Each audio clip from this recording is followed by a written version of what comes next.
Hey, this is Rob Swanson with the Real Estate Mogul Show. Let's get into it. What's up, everybody? There is a big change happening in the real estate investor world, and if you aren't in the know, you're going to be missing out, and life and business is going to be a whole lot harder. We're going to be talking about that on the show today. We're going to be diving in what triggered it, why it's happening, what the biggest real estate investors are doing about it, and how can you get your little slice of the pie. Gentlemen, welcome to the studio. This is going to be a fun one. Yo. There's a big shift happening. Yeah, I'm excited because it's something that I've been noticing through our users, through training our users, and then also in my business as well, just talking and being around the space in St. Louis in general, seeing how, and I always ask, like when I see a new deal come up or when someone sends me a deal, if I know them or I feel like they're going to answer me, I do ask them like, hey man, how'd you find this lead? And one thing that I've been seeing a lot is people are like, even in the Facebook groups, like it's just talking about direct mail. Like there's a natural trend that I'm seeing in the space here recently where people are just talking and thinking about how direct mail can be in their business. So here's the thing. The elephant in the room, and this is a conversational theme that we are seeing across YouTube, across gurus, across webinars, across operators, across masterminds. There's a theme in the industry that is all about figuring out how to take money out of a marketing budget that was allocated to a certain bucket and shifting the money. People want to spend the same amount of money, but shifting the money to a different bucket. So, people have realized that things that were working 6 months ago, 8 months ago, a year ago, 2 years ago are not working the same as they are today. And yet that doesn't change the overhead. That doesn't change the desire to build a business. That doesn't change the team dynamics. That doesn't change the need for leads.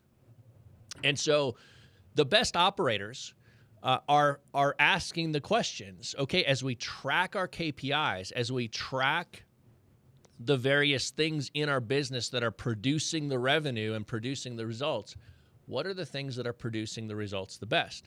Now, it was interesting before we started this show, I asked the question, which we often do going into these shows, what's going on in the world? What's going on in the real estate investor community that we lead and that we participate in? And two things came up, and they're very interestingly related, right? Henry, you talked about your conversations with operators. They're figuring out how to keep their marketing lead generation budgets the same, but they're moving money from one bucket into another bucket. They're bringing new forms of marketing sort of to the forefront of their business. Now, the reason they can do that is because they understand their numbers. They track their KPIs. They look at conversions, and they watch performance. Mike, we had the same conversation sitting here before we flipped roll on the cameras. If cameras still roll, I guess maybe they don't. Before we flip roll on the cameras, we'll go with it. We had the same conversation, and I asked the question, what are you seeing? What conversations took place this week? And your conversation sort of went to, there is on the newer and intermediate investor side, there is a lack of understanding as it relates to the importance of KPIs, key performance indicators, and tracking performance. And so I found it very fascinating to sit here and ask you guys both that question and find two different answers from two, or multiple different interactions with our users and our community over the last week that are so tied together, right? The operators track their KPIs, and therefore when something begins to not work, they know this is not performing like it used to, so let's switch our budget into something else. Whereas the intermediate and newer investor doesn't even understand that tracking conversions and performance They don't understand the value in doing it. And so when something begins to not work, they get lost. They don't know how to make that switch. And so that's the conversation that I think we should talk about on today's show. And, I kind of want to dive it in and let's talk about what we're seeing different users and different real estate investors out there in the world doing to make moves as the market shifts. And so, Henry, you let the cat out of the bag early on the show here today, and that is a move to direct mail. And, for us here at FreedomSoft, direct mail has always been an important piece of our business, right? It has always been an important piece of my personal real estate investing foundation. And that's because for 20 years, direct mail has never gone away, and direct mail has always produced consistently. And yet, that doesn't mean that I haven't shifted budget and chased different marketing methods along the way, some that work better, some that work worse. But I've always had a foundation of direct mail because it just works. And what we're beginning to see in the industry is folks who maybe haven't been doing it as long as I have, that maybe didn't have a foundation of direct mail in their business when they got started, because there were other easier things to do. There was text messaging, SMS lead generation being the number one thing that everybody gravitated to, that pulled budget, pulled attention, pulled, focus because the results were there. But when that got legislated away and the carrier started to put blocks, and when that disappeared, people started to say, what do we do now? Well, for me, what I did is I increased the money in the direct mail bucket. And I think, Henry, that's where you were kind of going with some of that conversation with experienced operators. You're seeing them make some of the same observations, and doing some of the same things. Yeah, I mean, they're asking the same questions that you asked too, as well. It's like they come to me and say, I'm at this size, I'm doing this many deals per year. What are you seeing other people do? And, right. and they're asking me because they know that us here at FreedomSoft are interacting with them plus similar people just like them. So they're just curious. Yep. And it's kind of interesting because they don't think about it as a market specific thing. It's just as a vast, blanket. What is everyone transitioning to? Because I keep hearing the same things over the past 3, 4, 5 months. And then as I'm getting in touch with more operators, they're saying, text messaging just doesn't seem worth it anymore. Should I get back into it? Should I do this? Should I do that? Or they just come out and say, hey, we used to do this many phone calls per week, and we've noticed that the trend line is just going the opposite direction of what it used to, or we've used to spend this much money on PPC and we've gradually picked that up and we need another place to put it in. And the common theme that just keeps coming up is, we're going to launch back into direct mail. And I think it's funny because a lot of times with me being in the wholesaling space and now owning real estate as well, I was always interested when I would see like these bigger home buyers or just bigger solo real estate investors showcase that they were doing another deal. And I always used to ask, I wonder where they got that lead from.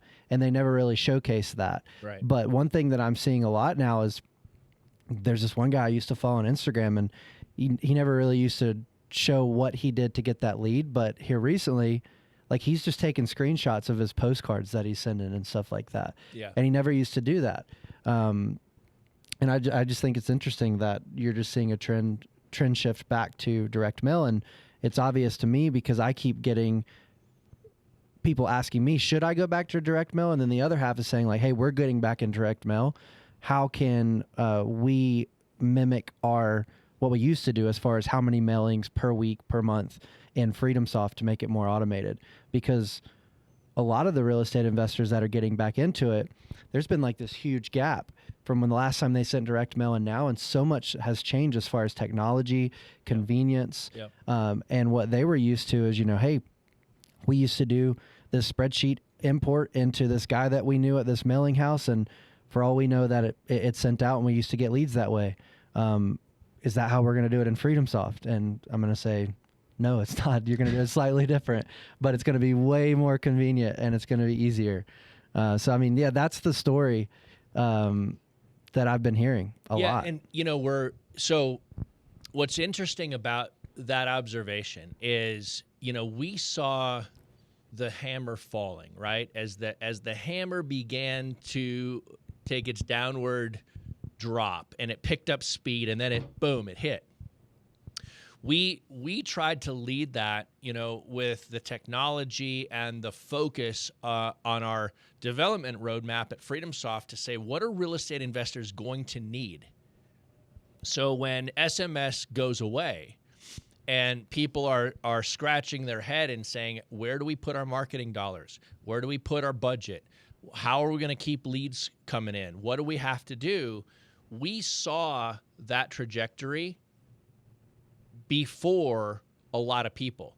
And so we started to build and create and launch the MailNOW system inside of FreedomSoft well in advance. We launched last year, April 1, the brand new sequence-based direct mail system called MailNOW inside of FreedomSoft. And it was September 1, whatever that is, 6 months later to the day, SMS carriers dropped the hammer and everything changed in the texting world.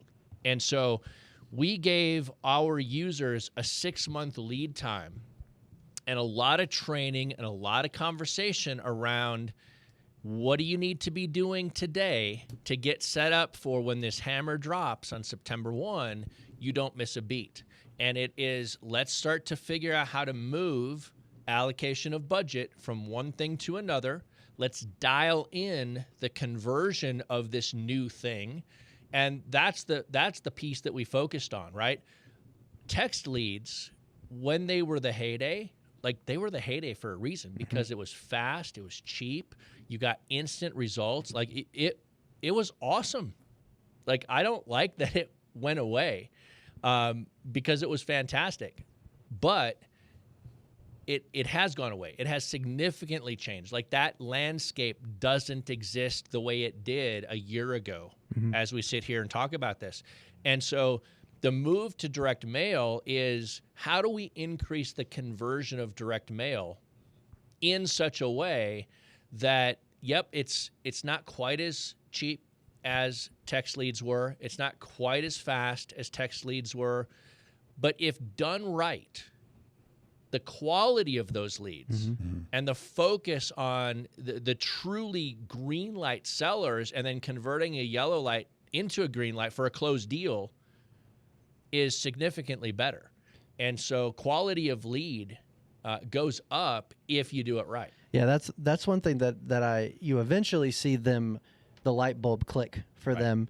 But I thought it was interesting that as the text message changes happened over the last 2 years, it kind of worked as it was like stepping stones. They would do one thing, and then they would do another thing, and then they do another thing. And you would see the industry, like the risk factor of people would go in different directions. If it got to here, you saw a cohort of people drop out. Yep. And then the other cohort would say, okay, well, how can we get into this gray area and bend and shift, and we're still going to do it. Yep. And then it kept stepping down. And then as that started stepping down, we started seeing more investors that were getting out of that risk say direct mail, or what do I do now? What do I do now? So it's like this crossing on a chart basically. And it was super interesting. But one thing that I know Mike definitely notices a lot, and I notice, is that no matter who we talk to, if it's a brand new investor that understands that he needs to do or she needs to do a wholesale deal, what do they need? Same thing for the operators. They need more qualified leads landing on their dashboard as fast as possible, as soon as possible. And like you said, in the heyday of texting, that was something that felt so good because it was like the biggest quick hit in real estate investing lead generation that you could get. Right. You're telling me I could text Rob that owns 123 Main Street right now, and he can either tell me yes, no, or leave me alone in a matter of 5 seconds if he's near his phone. And I think the bad habit that I see people transitioning back into direct mail is that they're playing too much of the comparison game to text messaging. Like it's not texting. It's not that fast. You're not texting Rob. You're actually mailing him. But to your point, Rob, if you actually call me back, you're much more of a green light seller, in my opinion, because you're the one that picked up the phone and called me. You read my message. You found that interesting. And now I'm on the phone with that type of seller. My job as the wholesaler in that case, like, it's almost like this weight just falls off your shoulders. You don't have any pressure, so to speak. Right. Yeah. When I think about direct mail, I always think about market, message, and medium. And so market is the audience, the list that you're going to build in FreedomSoft or build externally and import into FreedomSoft. The message is, what problem are you trying to solve? The list you've built, whether that's a vacant house list or whether that's a tired landlord list or a distant landlord or someone with a lot of equity and maybe they're in sort of a transition in life or whatever you're landing on, the problem that they have, right?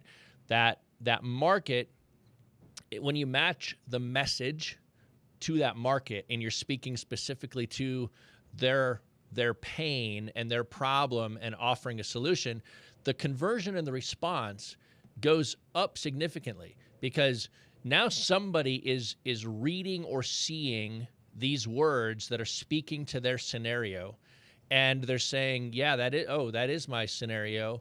Yes, I would like that solution. I should explore this. And then the medium is, or the media is, do I deliver that via a postcard? Do I deliver that via a letter? Do I deliver that via a yellow letter? Do I deliver that with regular font or handwritten font? Do I put an image, a street view image of the house on the letter or the postcard, right? The media that you select and choose to send also affects conversion. So market, message, and media. And if you get those things right, the conversion of your direct mail and the quality leads that you get goes up significantly.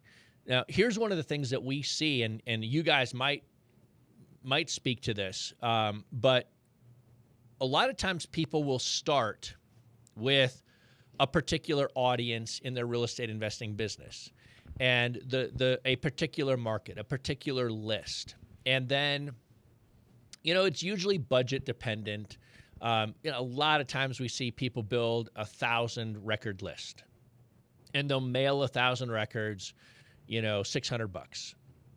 And they'll get leads that come back in. And then they say, as they go or as they grow, or in particular, an operator comes in and says, hey, I got to shift this, $5,000, $10,000 budget from something I'm doing over here into direct mail.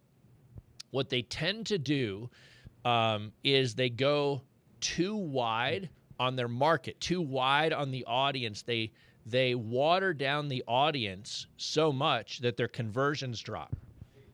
And so when their conversions drop, they then say, well, I'm spending all of this money and I'm not getting the leads that I need. And so direct mail doesn't work. The key to direct mail is to keep a very honed in and tight audience selection. And if you want to go from sending 1,000 postcards to sending 10,000 postcards, 10,000 postcards to sending 50,000 postcards, you can't just go broad stroke. You can't just widen your audience so much and select 50,000 records and send mail. You've got to do it strategically and intentionally and match the market, the audience you're sending to, with the message. Too many times when people try to scale direct mail, they generalize the message. They go, we buy houses. And they send that to audiences or markets, lists of multiple different people that have many different problems or pains or reasons to sell. And so they water down their marketing. That's when people screw up direct mail. And that's when conversions drop through the floor. And that's exactly the problem that we set out to solve with the MailNOW system, is so that you can build your lists, you can build a mail sequence, and you can put the right templates or the right message and media into that sequence and automate everything. Now whether you have one audience or you've got a dozen audiences, through the automation of the CRM and through technology, you're speaking the correct problem and pain and solution to that audience every time you drop a postcard, and it's 100% automated. I think that really, it speaks to sort of the point that Mike had brought up earlier about, to understand all that, you have to be tracking it.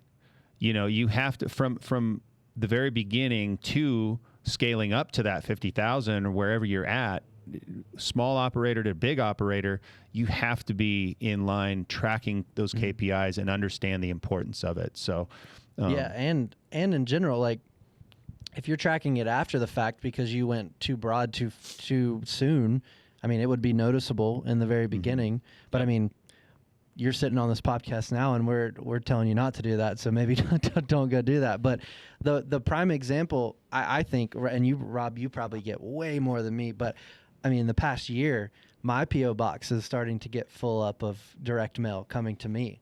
And the latest one that I bought late last year, I thought it was interesting that I was getting postcards about that one. And, you know, as a person that sends direct mail, I get this piece of mail in the mail, and I'm like, what list did they build, and what are they thinking that someone like me would be interested in selling? And who knows, maybe someone on that list sold, right? But we're talking recently bought within the last 3 months, getting a We Buy Houses postcard. And I look at that postcard and I'm thinking the exact same thing you did. Yep. I'm like, okay, what design did they do on this? The medium, right? But most importantly, I read it and I say, what are they trying to tell me? And in general, most of the ones that I get are so, like you said, just super broad. There's nothing unique about this copy that they're telling me that even made my eyes want to read through the rest of the thing. It literally was a We Buy Houses, here's my company, call me if you're interested kind of thing. Yep. And I thought that was interesting. Well, Rob, to your point, that's the investor going, it's interesting because you start maybe with a list of 2,000 that's targeted. Yep. And then you get excited about the result, and then you're like, well, if 2,000 does this, let me get 10. Exactly. And then you're not as intentional with the additional 8, and then you send out 10,000 and you get the same result the 2,000 got, and you're like, what the heck just happened? Well, you have 2,000 you should be targeting and 8,000 that you shouldn't. Yeah. Mm-hmm. Coca-Cola doesn't sell to everybody. And I think you just said, they sell to their audience. When you go from the 2 to the 8, you do not get the same result. The 2 to the right? 10. Or the 2 to the 10, you do not get the same well, result. If you didn't put the same level of care into what you're talking about the message in the audience. So to Henry's point, I'm getting a bunch of postcards and he's like, I'm not interested in selling. Somebody's going broad. Yep. And they're not getting the conversion they could. Yep. Because they built a list with Henry on it and he just bought the rental that he wants to operate. That he wants to own. We don't know the story here, but I very well may be mixed in with owner occupants or just, and who knows, maybe they were just tossing out the idea of I'm going to market to people that bought within the last 3 months or something. But just absentee, yeah, could be. Hard to say, but to Rob's point, and Rob, this really, while you were explaining this is where our multiple market strategy comes into play. You may not, based on your market, you may not be able to build an audience of 10 or 15,000 targeted recipients. Yeah. And so if that's the amount of volume that you want to run at and that you have the budget for, this is where opening up into market 2, market 3, market 4, and now you're not being broad in multiple different markets. You're being targeted in different markets, but you're still getting out the volume, the marketing volume that you want. Yeah, exactly. It's not marketing for the sake of marketing, right? We got X amount out the door, and now we can say there's marketing out in the world, but what really matters is who is that marketing going to and what does that marketing say? Yep. and like to Mike's example, I would rather send 2,000 really designed, really, honed in audience members just once every 3 months than 15,000 every single month that is, not going to hit, because I'm going to get the same amount of results. Hey, Rob, I want to back up 10 minutes in our conversation because you made a comment about, you said for a long time now, direct mail has been your marketing foundation. Yep. And I was going to speak to, I've talked to a lot of operators and I've talked to a lot of newbies or wannabe operators, right? And when we say operator around here, we mean somebody that has a consistent business, that has the business that every new investor would want, right? That's an operator. Yep. Just as a quick definition. What happens is I've asked people, hey, what kind of marketing are you doing? And I've gotten answers, I'm kind of trying this, I'm doing a little bit of that and doing a little bit of that. I don't have to ask any more questions. Their pipeline is all over the board and it's not consistent. Yep. And then you made a comment that says, direct mail has been my marketing foundation. Operators have a marketing foundation. Yep. And then you want to add on, marketing method B and give it a shot. Great. But the foundation doesn't go away. You can pour a concrete pad and build 1,000 different houses on it and they'll all stand. Yep. But what's key is you've got to have the foundation under it. And so it's interesting because when we were starting to talk direct mail, there were some, direct mail is archaic comments. And in my opinion, that's starting to come back full circle and people are going, wait a minute. Yes, I heard about direct mail a while back. From our conversation, it never went away. But people are starting to wake up again to the idea that in an AI world, direct mail done right is still super effective. And the fact that you can automate it. I remember this is the greatest explanation that I've heard. I was onboarding a guy and he was an operator and he was coming into FreedomSoft and I showed him our MailNOW system and he pauses. We're on a Zoom and he goes, wait a minute. You mean to tell me that I can take these 10,000 records that I want to target from this other CRM, import them into FreedomSoft, put them on an automated direct mail system and send them a postcard every 30 days and set it up one time? And I was like, that's exactly what you can do. And to him, that's what sold him. Yep. He said, game on. Because it's foundation, just real quick, it's foundational and you can automate it.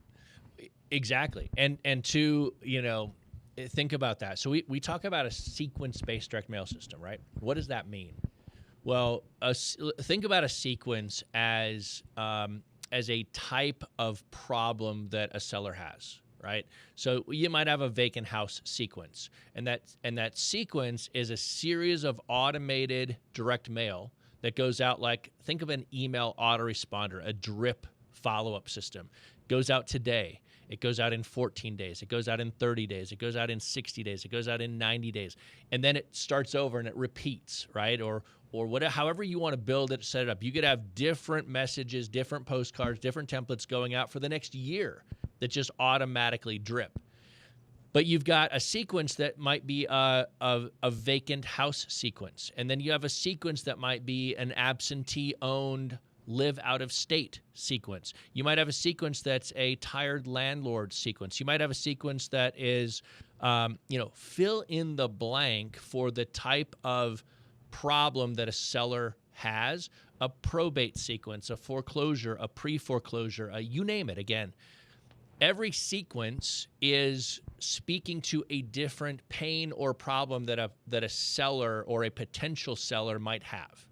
And so in FreedomSoft, the key is you build a sequence, and typically, we've got a whole bunch of automated pre-built sequences that people can just use, or you can build your own sequence from scratch. And then what you can do is you add templates, a postcard template, a letter template, a handwritten template, a yellow letter template, fill in the blank with all of these templates, and then you set the schedule of when that should go out.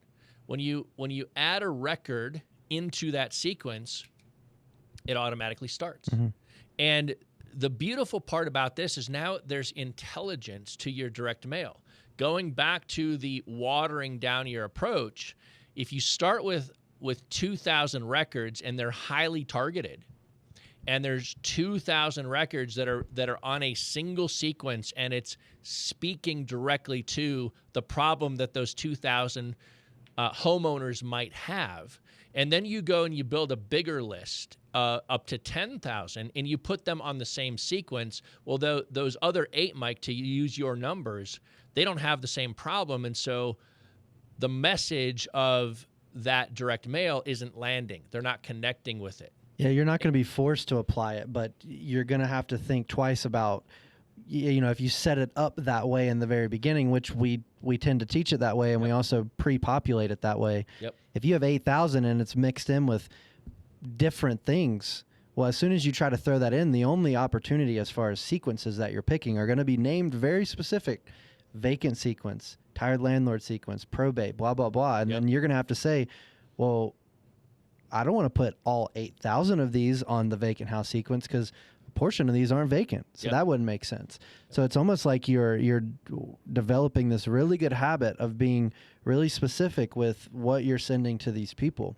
And that's what the MailNOW system makes easy to do. Yep. It makes it easy, right? The old way of doing direct mail wasn't that easy, right? You had to have a relationship with a mail house. You had to, or you had to sign up with a mail house. You had to send them your list and send them your template postcard, and they had to do all the things. Some of it is you can go online and upload a postcard, but then once it's to the mail house, it's out of mind, out of sight, like hope, right?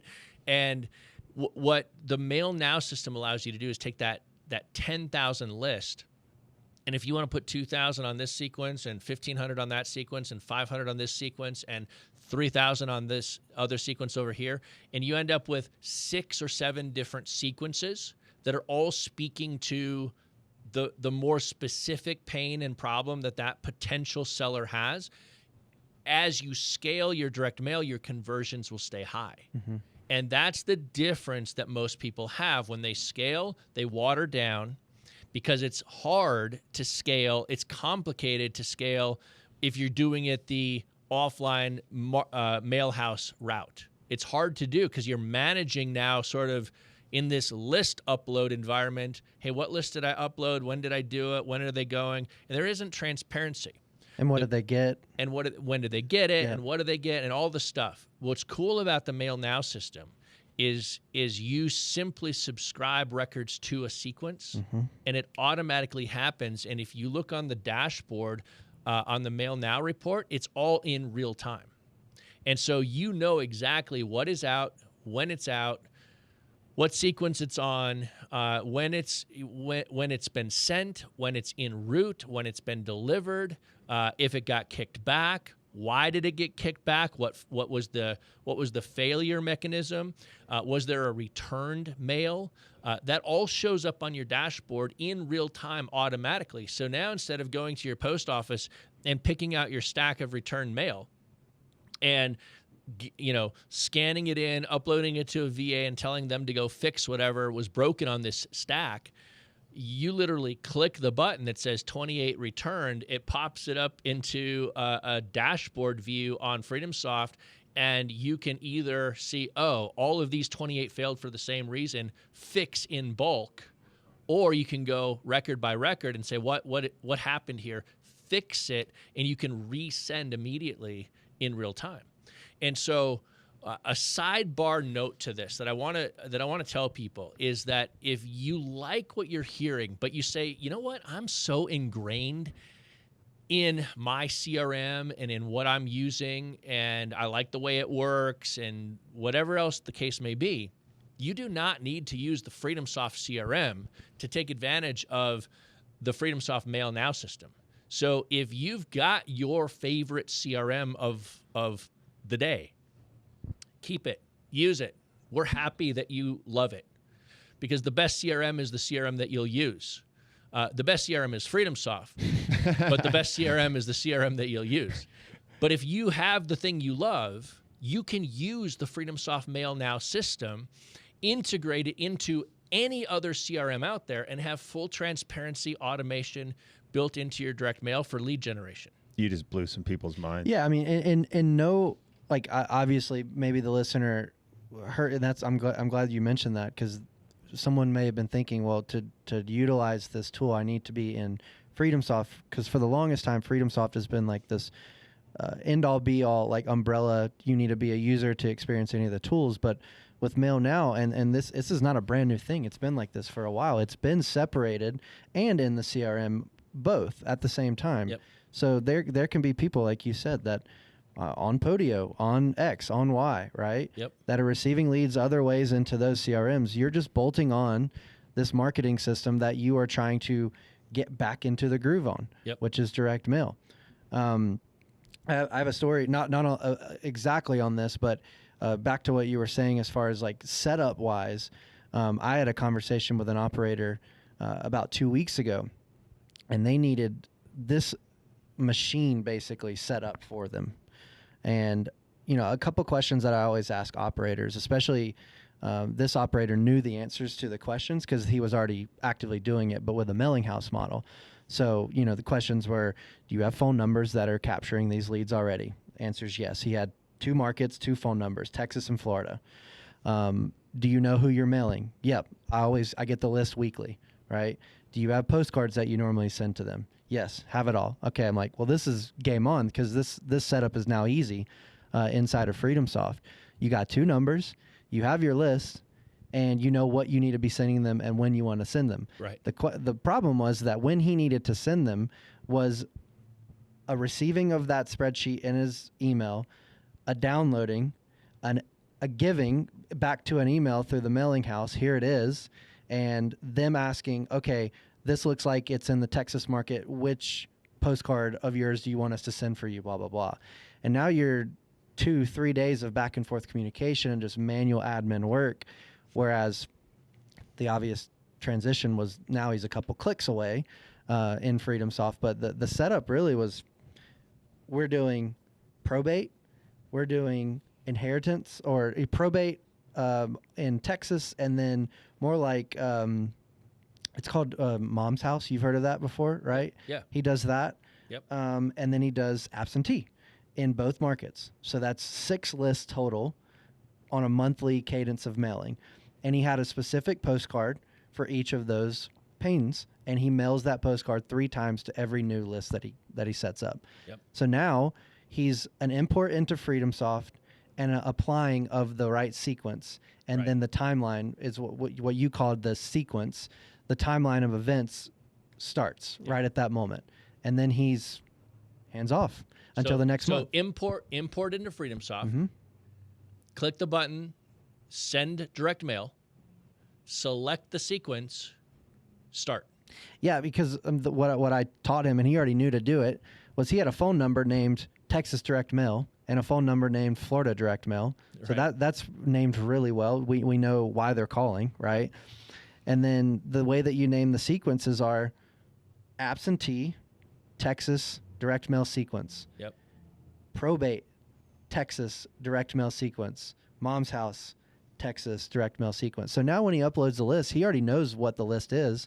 So then when he goes and clicks send direct mail, he sees 3 options for him to choose from. Yep. Well, what list is it? Oh, this is Mom's House.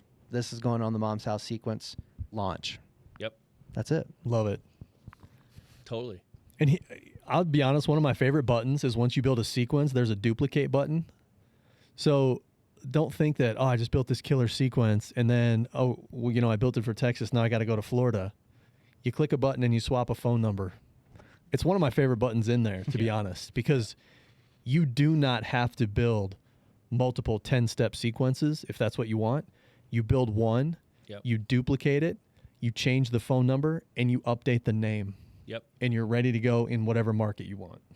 So yeah, editing, duplicating, like setting up in multiple markets, multiple sequences, very simple. Now I think Henry, how often do you work with operators who maybe they're doing direct mail with the mail house route, and they've got their series of postcard templates, their postcards that they like, and they're wondering, can I bring my postcards into FreedomSoft or into the MailNOW system like I can send it over to my mail house? Can I get the same kind of creative flexibility to create templates, bring my templates that are proven to work in and use them. How often does that come up, and how simple is it? It comes up often because, like, especially for the operator level, they already have this machine. Even though it's running for the mailing house, they have a template, a picture of their postcard in their head, and they don't want to shift away from that because if it's generating leads, it's generating leads. So the question that's always, I need to get this in FreedomSoft. And most importantly, on top of that, they say, well, the right phone number needs to go on this postcard because we send this postcard to the same type of postcard, but to 2 different markets. So we send absentee in Texas and absentee in Florida, same postcard, but we track it appropriately. So we need the right phone number. Yep. So that tracking mindset is always there for them, and they need to make sure that the right phone number merges on. With the mailing house, it's an email or it's a verbal, hey, Rob, this is going to so-and-so. I need you to put 704 blah, blah, blah, blah, blah on the number, on the postcard. With FreedomSoft, that happens through a merge field. So it's all about setting up the template right the first time, and that's it. Yep. So that's number one. Number two, I haven't had a specific scenario where someone has stumped me on not being able to make a really cool postcard as far as copying goes. One thing that I like about ours is it uses the same element drag and drop features that our website creator does. So if you're used to dragging and dropping text fields or images or doing whatever you want to on a blank slate, so to speak, it's very easy for you to step by step go through creating a postcard. So for example, that operator that I was talking about, they've sent a pink postcard for the past 3 years. On the pink postcard, there's a section of text at the top. Above that is a headline. Below that is a picture of their company logo. So me telling you this, it sounds super basic, but they asked the question. I need it to look exactly like this. And the middle text box was like slightly slanted, a little bit like 60 degrees. So I just went on a call with them and I had it up in another screen, made it pink, typed the exact same font, picked the exact same font. Because we have every type of, like, what is it called? Font type, I guess. And I matched it up 1-to-1. The headline looked exactly the same. They gave me their company logo. Bam, set up. Yep. Henry, the graphic designer. He's got the eyedropper tool. He's like, not only will I make it pink, I'll make it the exact I'll pink. make it exactly your No, pink. seriously. I mean, that's they were like, well, You can match it. Could you make it this? And because they had already like went in and said, well, there was like a slider of pink, but I wanted it exactly the same. And obviously, you have to go to like an eyedropper tool, and they didn't know what that was, so you can just drag the eyedropper tool over. It gives you the color code, and you paste that Exact into match. FreedomSoft, and then it's an exact match. Yeah. Hey, Rob, side note, because you had mentioned a few minutes ago that, whatever CRM you're on, get into the MailNOW system. I was on with one of our users yesterday who he sells in-house water filtration systems. I know who you're talking about. He runs the whole thing through FreedomSoft, Yep. runs direct mail, Yep. all of his lead capture. So I just wanted to, I make the assumption that people listening to our podcast are into real estate, but that doesn't mean that real estate investors don't have other businesses, because it's very common that you do. So what we're talking about here is you can import or build whatever direct mail template you want. And if you want to go sell water softeners, knock yourself out. You can still set up the sequence and the automation. So Yep. I just dropped that in quick. Yeah, I love the pink postcard story because, the design studio that we created for our direct mail system is really powerful. And so, there are so many templates available already in the design studio and in our templates library. But somebody that wants to either tweak what we've got or build from scratch, create a letter, create a postcard, change there is so QR much codes. QR codes. There's so much flexibility on what you can do inside of the design studio.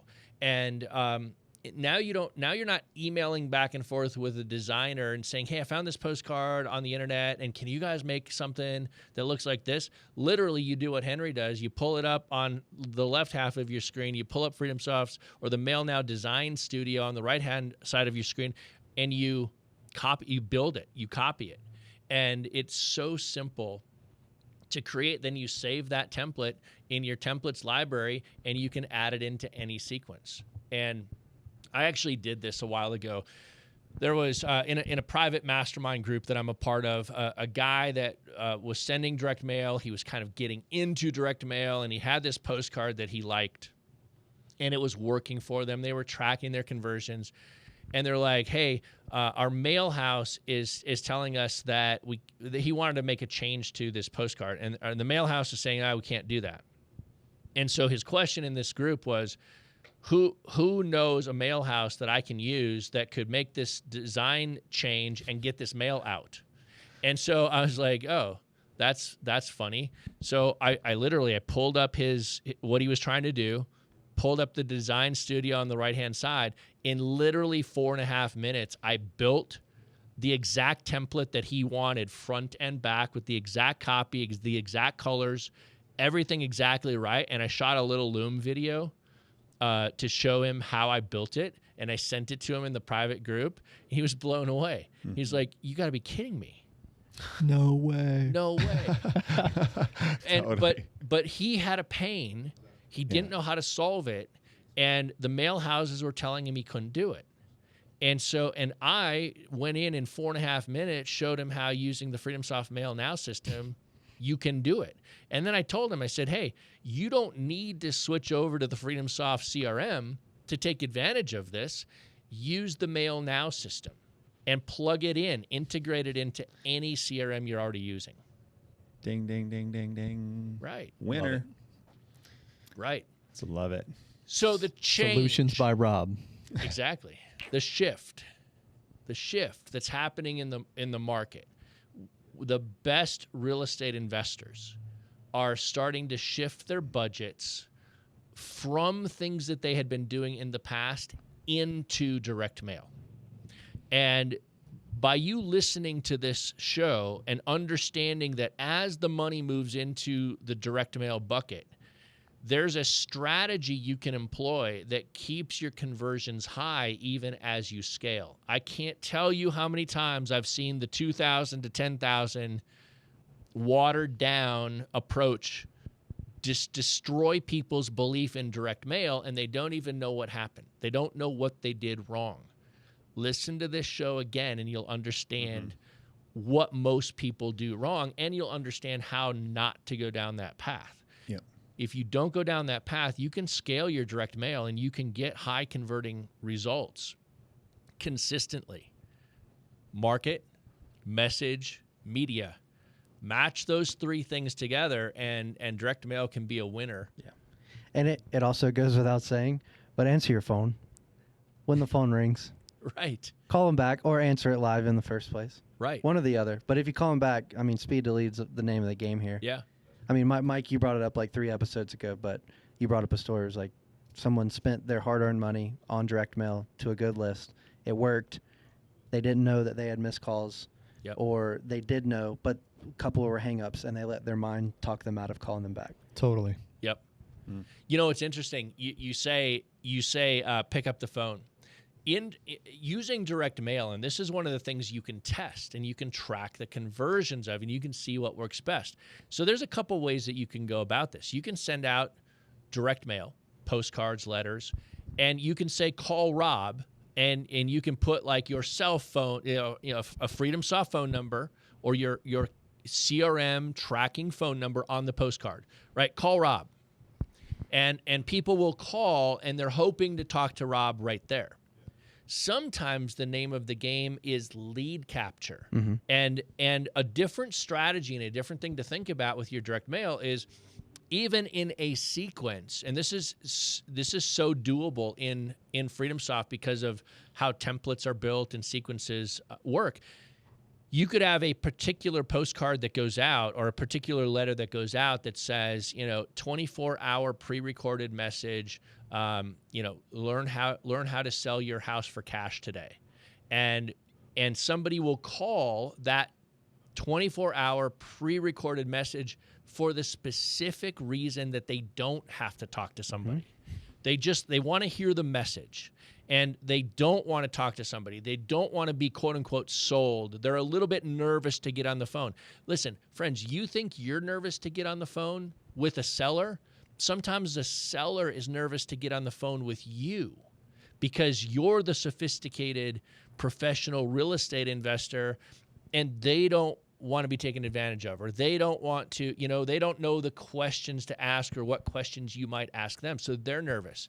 And so sometimes just testing one of the steps in your sequence, one of the mailers in your sequence, being a 24-hour pre-recorded message, call today, increases your conversion numbers exponentially. Yeah, I mean, I see it 4 different ways, but this is why the sequence model is so cool in FreedomSoft, because if you make the switch, right, let's just say you see a major return on the first mailer in a sequence, right, and you went the recorded message route, and you know that in 30 days, the people that didn't call you back are going to get postcard number 2. But on that one, you had the call option, right? Call this number, but you saw a crazy conversion on the first one. If you go to that sequence, edit that template on that sequence to be the one that you sent out on step number 1, everything that is queued up in the future, 30 days from now, will now get that new one. And you didn't have to email anybody. You didn't have to start from scratch. You didn't have to do anything but a simple template swap on the sequence and hit save. And now everything that's queued up is now going to take into effect on that as well. Exactly. So it goes without saying, but we're talking a lot about the lead generation, the front end side, build a list, send a mailer, capture an inbound lead. But the same concept works for your follow-up, right? So, when we build a list, send a mailer, and then we send a mailer number 2, send a mailer number 3, what we're trying to do is get that list to respond. And we keep mailing until, and every time we mail, a few more people respond out of the list. But what's also interesting is particularly with FreedomSoft, you can set up automation that says, hey, when I mail this list, and when I take this list, I add it to a sequence, and the automation starts. As soon as they respond and that lead is captured into a campaign in FreedomSoft, you can stop the lead generation sequence automatically, add them to a follow-up sequence, create a task for your team, notify your team to call them immediately, or trigger live answer so your team jumps on the phone in the immediate moment when that call comes in, right? And so whether it's lead generation or follow-up, there's some cool automation you can do then inside of FreedomSoft to just take this to the next level.